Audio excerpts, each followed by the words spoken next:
Ok, lo puede dejar, pero se lo tengo para mañana. Ok, no, entonces no lo puedo hacer. Estoy en una junta ahorita. Ok. Hay uno en Irwindale y uno en Glendora y uno en West Covina. Y todos son como 3 millas de aquí. Yeah. En cada, para el este, oeste. Okay. So, I thought I would try to get a little of the local flavor there. okay, Carlos. no problem. But we are recording now. So okay, great. If you don't mind, welcome everyone to the electric vehicle shopping guide. I have with me today a friend, Carlos Morales, who is founder of the Eastside Bike Club here in Southern California, and its popular annual Tour de Taco ride across the San Gabriel Valley, which has been recognized as one of the top 10 taco rides in the country by Bicycle Magazine. Carlos is also owner of Stan's Bike Shop in Azusa and appears in the documentary, whose name I love, Middle-Aged Men in Lycra. And he's an expert on bicycling and e-bikes within the local and national Latinx community. So welcome, Carlos. Good to see you again. Thank you, Zan. Thank you for having me. Yep. And I wanted to start off with asking you how businesses at Stan's, but specifically e-bikes, because we're all reading how the pandemic brought up an explosion of e-bike sales. Yes, actually, there is actually the e-bike industry, or the e-bike segment of our industry is actually saving the bicycle industry. The dynamics of bicycling in bike sales has dramatically changed over to e-bikes. If we were talking about this 10 years ago, maybe 1% of all the bike shops had e-bikes, and it was only a very small percentage of their sales. It was more of a luxury introduction. Now bike sales these last 2 years has jumped, especially because of the pandemic. It's jumped 20%. And now before, just e-bike companies were joining the e-bike race, but now you have the major brands, Trek, Specialized, Giant, Fuji. There's a lot of bike brands that are jumping into the e-bike market, and the market is flooded with literally thousands of different e-bikes out there. So during the holidays, people purchased e-bikes, and if they didn't buy them from bike shops, they bought them online. However, most people maybe not mechanically inclined or built a bike before, so they bring them to the bike shops for us to assemble them for them, because they come in a box, but they come 90% assembled, but you still have to go and do some tweaks and adjustments in order for them to operate correctly. So it's been busy at my shop and other shops across Southern California, fixing and building these bikes. So also, do you think part of the increase in sales is that prices are coming down, especially from the early days? Yes, that there's a couple of things driving the sales. Definitely pricing. When there's more quantity of more people making bikes, the price does come down.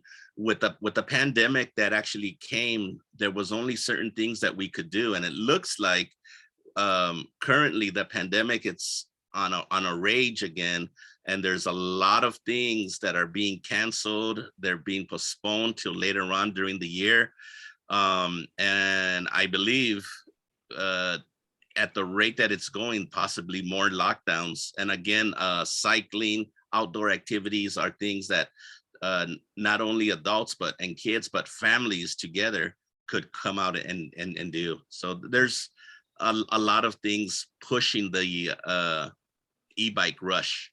Right. And are you finding, do you have an idea if people are using e-bikes instead, say, of a second car, or instead of a car trip, or is it more recreational from your point of Actually, view? that's another great observation on your end.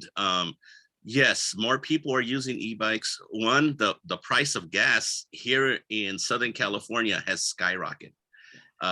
People are like almost $5 a gallon in some cases. So a lot of people don't want to use the public transportation. They don't want to go on a bus or a train, and their commute to work is, in a 10 15-mile radius, so they could use the e-bikes to go to and from work. That's happening a lot too.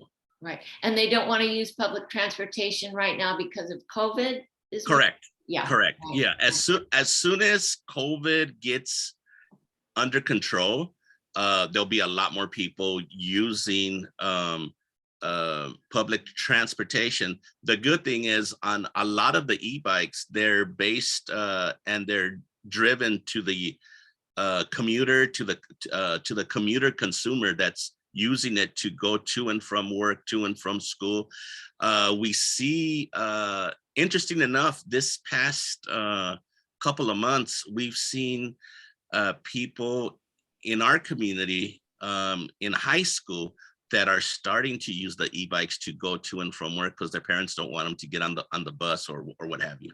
Right. So, Wow. So, I mean, you never like to say that there's something good coming out of COVID because it's taken so many lives, but this is something that is enhanced, gotten people out of their cars, put it that way. yeah, actually, there is. I mean, COVID has been something that's really dear to me. I've lost 19 people in just a little over a year. 19 people that were in my life that are no longer here. But the e-bikes is something. It's not a fad. It is a trend. It is the future. And there's an example of that. There's more and more companies that are really looking into using electric vehicles. Some of them are bicycle driven with the motor to go do their business. You mentioned that a lot of the mainstream auto companies, in fact, are starting to produce e-bikes. Yes, I was, thanks to you. I got to give you credit. Because of you, it's opened up a lot of my research and looking around and being more, what's the word I'm looking for? Knowledgeable or open to EV transportation. And now, as I'm going through my daily feeds, I'm seeing just give me a list. I actually wrote down a list of the car manufacturers that are making electric bikes, and it's the list is stunning. It's crazy. So you got people, Mercedes-Benz, you have BMW, you have the Ford Motor Company, General Motors, Peugeot, Jeep, Porsche.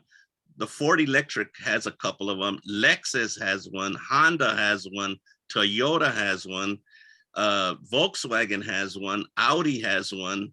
And then there's you would know, there's a car. It's called the smart car. That's the small. They're making one as well. So it's just pretty exciting that all of a sudden the car manufacturing is changing over for more EV and e-bikes. It's pretty incredible. That is very exciting to see that bicycles are actually changing the auto companies, as we said. And to your knowledge, have any of these companies built bicycles before? No, like usually over, I want to say 20 years or so, there were car manufacturers that produced bicycles, and one that I know for sure was Jeep, for example. So they did it more of a novelty. So if you were to purchase a nice Jeep, they would give you a bicycle that had Jeep on it. It had and basically they contracted a bicycle company to go and make it for them for more of a promotional novelty item. But now it's not a novelty. They're actually are building these to make money. It is they actually see the future just like you do, and EVs and e-bikes are the way of the future, especially with a lot of the mandates that are happening across the country, that a lot of the gas-powered automobiles have to be lower the carbon footprint. This is the way to do it. Right. And I know there is legislation not up on it exactly, but either passed or pending that, as you said, incentivizes financial remuneration for building e-bikes. Yeah, there is. I mean, there's a lot of movement. There's still some resistance to it, but I was very surprised to see how many bike manufacturers, and some of the designs are pretty crazy. They're space age. One thing that I did notice, a lot of these e-bikes were higher price range. So they're gonna come into the market and they're gonna be in the $25,000 to $6,000 range in price. Right now, what you had mentioned earlier, that e-bikes in general have reduced in price because they're actually making more of them. So the car companies still, the designs look great and there's probably a lot of technology behind it, but there's still going to be a gap of who could afford a car manufactured bike versus a e-bike company. That's one thing that I opened up my eyes right away. Most consumers in urban Los Angeles are buying an e-bike from $1,000 to $2,500. That's the range. Then there is another range that goes from $2,000 to $8,000. And those are the more elite bikes that will go longer distances and weigh less and what have you. Right. Awesome. Well, we touched on COVID, and I'm very glad. I'm sorry for your losses, but I'm very glad you've been healthy, which is a segue for me to Tour de Taco, because I think it was your own health that got you into cycling. And so could you just let us wrap it up with a little discussion of how that happened and how Tour de Taco's been going? So great. So we started the Tour de Taco based on our rides that were happening on Tuesday nights, and a lot of people would rush home to grab their bike and then meet us at 7 o'clock to start our Tuesday night rides. So by the time we ended the rides, everybody was hungry. So we started and ended the ride at a taco stand in El Sereno in northeast Los Angeles, and we would travel all over LA, but past a lot of these nice taco stands. And it's kind of ironic because the bicycle really saved my life. I honestly don't think that if I wasn't on a bike several years ago that I would still be here. So the bicycle and the bicycle industry is very important to me because it did save my life. During one of the rides, we stopped, and one of my friends says, "Carlos, we should do a tour. Instead of the professional Tour de France, let's show everybody the best tasting tacos in LA." And we thought about it, so we did it, and we started a thing called the Tour de Taco. It's gained national attention, recognized on NPR, National Public Radio, recognized in Bicycling Magazine, as you said, as one of the top taco rides in the country. So we, the first year during COVID, we suspended the year because COVID was new. We didn't know how to control it. The second year, which was this past July, we did it. Things were better, and I said, you know what, we're gonna try this. And we tried it not knowing what kind of outcome we were going to get. If nobody was going to show up because of COVID, or a lot of people were going to show up because they've been locked up for so long and they haven't gathered and what have you. So a lot of people had cabin fever, and they were dying to do something exciting, dying to get out and talk to people. So I was surprised. We had a great turnout. A couple of hundred people showed up. And it was an awesome time. People really enjoyed it. It's like reuniting with family, and it's making up friends and eating some delicious tacos. So you can't, and a bike ride, you just can't beat it. Like, how many taco stands or restaurants do you stop at on the tour? So when this year, because the crowds are getting bigger and bigger, so the ride, it's like a 6-hour ride. Before, so it was four taco stands. Before, it was a 35-mile ride with 9 taco stands, and we start at 6 in the evening, and we would come back at like 2 in the morning. Wow. It was like a 7. So the following year, we reduced it by 5 miles, and it was 7 stands.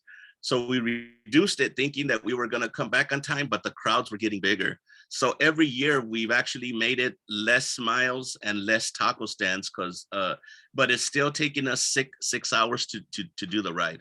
But it was a great time by all. Look forward to it. We do it every July, in the middle of July. So we'll start planning it next month. We're going to start planning the next one. Yeah. And of course, it's e-bikes and any old regular bike, right? Yeah, absolutely. So one of the exciting things this year, now that you mentioned the e-bikes, is we had more people on e-bikes on this ride that usually couldn't do the ride because of the distance. Right. And with the e-bike, it actually made them experience something that they couldn't have done on a regular bike. So it was great. That sounds so great. I really want to do it. And thank you so much for your time today, Carlos. It's really exciting stuff. Thank you for having me. We'll be talking to you soon. Sounds good. Oh, and if people want information, you have a Facebook page for Tour de Taco. Is that right? Yes. So you could go to the Stan's Bike Shop page. We have two different pages. One I do for local events. We do like ice cream socials or what have you with families that are usually shorter, smaller rides. And then for the large events, bike rides, we do have one for the greater Los Angeles area. Awesome. Stan's Bike Shop. Thank you. Thank you. Bye. Bye.